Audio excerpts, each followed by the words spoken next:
Na každém rohu slyšíš křik. Závist má dnes svůj vlastní trik. Lež si ublékla krásnou tvář. Pravda se schovává jako snář. Kolik je slov, co umí zranit, kolik je srdcí, co přestala chránit. Někdy máš pocit, že svět se ztrácí, že dobro pomalu sílu ztrácí. A když se ptáš, jestli má cenu vstát, nenech svůj plamen navždy spát.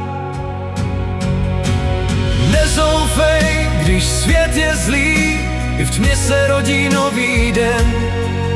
Stačí pár duší upřímných, co nesou světlo ven.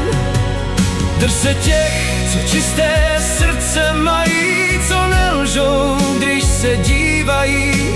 Možná je jich jenom pár, ale právě oni dávají sílu jít dál. Ne každý úsměv něco skrývá, ještě existuje dobrá víra. Jsou lidé, co podají dlan, i když sami nesou tíhu a strach. Nehledej dav, ten často bloudí, dobro se tiše vedle loudí. Není hlasité, nekřičí, jen v pravou chvíli člověka obejme a utiší. A možná právě ty jsi světlem, které někdo hledá každý den. Tak nezasínej kvůli tmě, vždyť světlo vítězí potichu, ne silou. Nezoufej, když svět je zlý, i v tmě se rodí nový den. Stačí pár duší upřímných, co nesou světlo ven.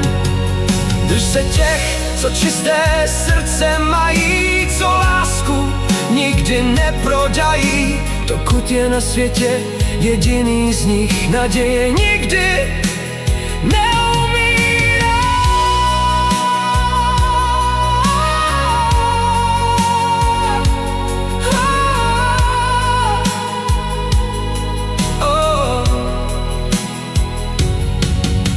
Až budeš pochybovat zas, vzpomeň si na jejich hlas. Na svět je tím, co určuje tvůj směr, ale lidé, které nosíš v srdci dál.